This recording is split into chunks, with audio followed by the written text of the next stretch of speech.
கலைஞர் ஆட்சியில் இருந்தபோது தரமணியில் ஒரு இடம் செலக்ட் பண்ணி ஒரு திரைப்பட நகரம் உருவாக்குவதற்கு அன்றைக்கு இருந்த இன்றைக்கு முருகன் இருக்கிறார் இல்லையா, அது மாதிரி ஒன்றிய தகவல் ஒலிபரப்புத்துறை அமைச்சர் உபேந்திரா, பர்வதநேனி உபேந்திராவை வரவழைத்து அடிக்கல் நாட்டி முடிவு பண்றார். அன்றைக்கு அதனுடைய பெயர் அரசு திரைப்பட நிறுவனம். 2 ஆண்டுகள்ல ஆட்சி கலைக்கப்பட்டு விட்டது. ஆட்சி கலைந்த பிறகு ராஜீவ்காந்தி இறந்து ஜெயலலிதா முதலமைச்சர் ஆகிவிடுகிறார். இந்த அம்மா வந்தோடனே அந்த ஒர்க் முடிந்து அதற்கு பெயர் தன்னுடைய பெயரை ஜெயலலிதா திரைப்பட நகரம் அப்படின்னு வைத்துக் கொள்கிறார். எல்லாரும் காரி துப்புறாங்க, கழுவி ஊத்துறாங்க. ஆனா அது எப்பேற்பட்ட தமிழ்நாடு வரலாறு கண்டிராத, இந்திய வரலாறே கண்டிராத ஒரு காட்டு தர்பார் அன்றைக்கு அரசாக அது இருந்துச்சு. 91 டு 96 பீரியட். அந்த பீரியட்ல அந்த அம்மா தன்னுடைய பெயரையே அதுக்கு வைக்கிறாங்க. 96ல் மீண்டும் திமுக ஆட்சி வந்த பிறகு அதற்கு எம்ஜிஆர் திரைப்பட நகர்னு கலைஞர் மாத்தி விட்டார். அது அரசு திரைப்பட நகரம்னு கலைஞரால் உருவாக்கப்பட்டது. இந்த அம்மா தாம் பேரை வச்சுட்டு அதுக்கப்புறம் இவங்களுக்கு இந்த அம்மா பேரை மாத்தினா இன்னொரு செக் ஒண்ணு வைக்கணும்ல, மறுபடியும் இவனுங்களே வந்தாலும் கூட அதை மாத்த முடியாத அளவுக்கு ஒரு கொக்கிய போடுவோம்னு எம்ஜிஆர் பேரே வைப்போம்னு சொல்லி அதை வச்சு விட்டார். இது ஒரு பக்கம்.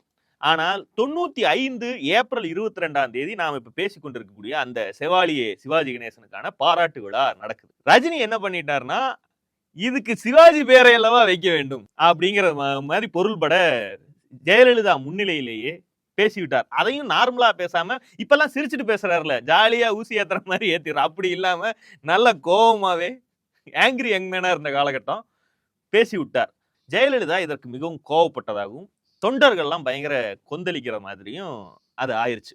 இந்த விழா முடிஞ்சு அவர் முத்து டைம்ங்கிறப்ப பயங்கர ஃபேன் ஃபாலோயிங் இல்லையா அவருக்கு. இப்பவும் தான். அப்ப எல்லாரும் ஆட்டோகிராஃப் எல்லாம் கேட்கறாங்க. எல்லாருக்கும் ஆட்டோகிராஃப் போட்டு முடிப்பதற்கு முன்பு 3 பஸ்ல வந்த மற்ற சக நடிகர்கள் எல்லாம் கிளம்பி போயிட்டாங்க. வர்த்தக சபைக்கே திரும்ப போய் அங்கிருந்து வண்டி எடுத்துட்டு போறதுக்கு போயிட்டாங்க. இப்ப இவர் மட்டும் தனியா அங்க சிக்கிட்டாரு. கல் எடுத்து அடிக்கிறாங்க. இதுக்கு முன்பே ஓப்பன் ஜீப்ல வளாகத்தை கிரவுண்ட ரவுண்ட் அடிக்கிறாங்க. அப்பவே இவர்கள் திட்டுவதெல்லாம் எனக்கு காதுல கேக்குது. கல் எடுத்து அடிக்கிறாங்க. அதற்கு பிறகு இந்த கையெழுத்து போட்டு திரும்பி பார்த்தா வந்த வண்டியை காணோம். இவங்க எல்லாம் என்ன ஒரு பக்கம் இழுத்துட்டு போறாங்க, இன்னொரு கேங் வேற பக்கம் இழுத்துட்டு போகுது. யாரோடு போவது, யார் நிகழ்ச்சி ஏற்பாட்டாளர்கள், என்ன நடக்குதுன்னு புரிந்து கொள்ளவே முடியாது. பின்னாடி ஒருத்தன் கிள்றான், அடிக்கிறான். இதெல்லாம் நடந்து கொண்டிருக்கிறது. போலீஸ் பார்த்து கொண்டிருக்கிறது. எங்கிருந்தோ ஆபத் பாந்தவன் போல பாக்கியராஜ் புகுந்து புறப்பட்டு என் கையை பிடிச்சு எங்க போறீங்க வாங்க அப்படின்னு கூட்டு போய் ஒரு எஸ்ஐ ஜீப்போட நின்று இருந்த எஸ்ஐ கிட்ட ஒப்படைச்சு, இவரை வீட்டுல கொண்டு போய் விடுறது உங்களுடைய பொறுப்பு.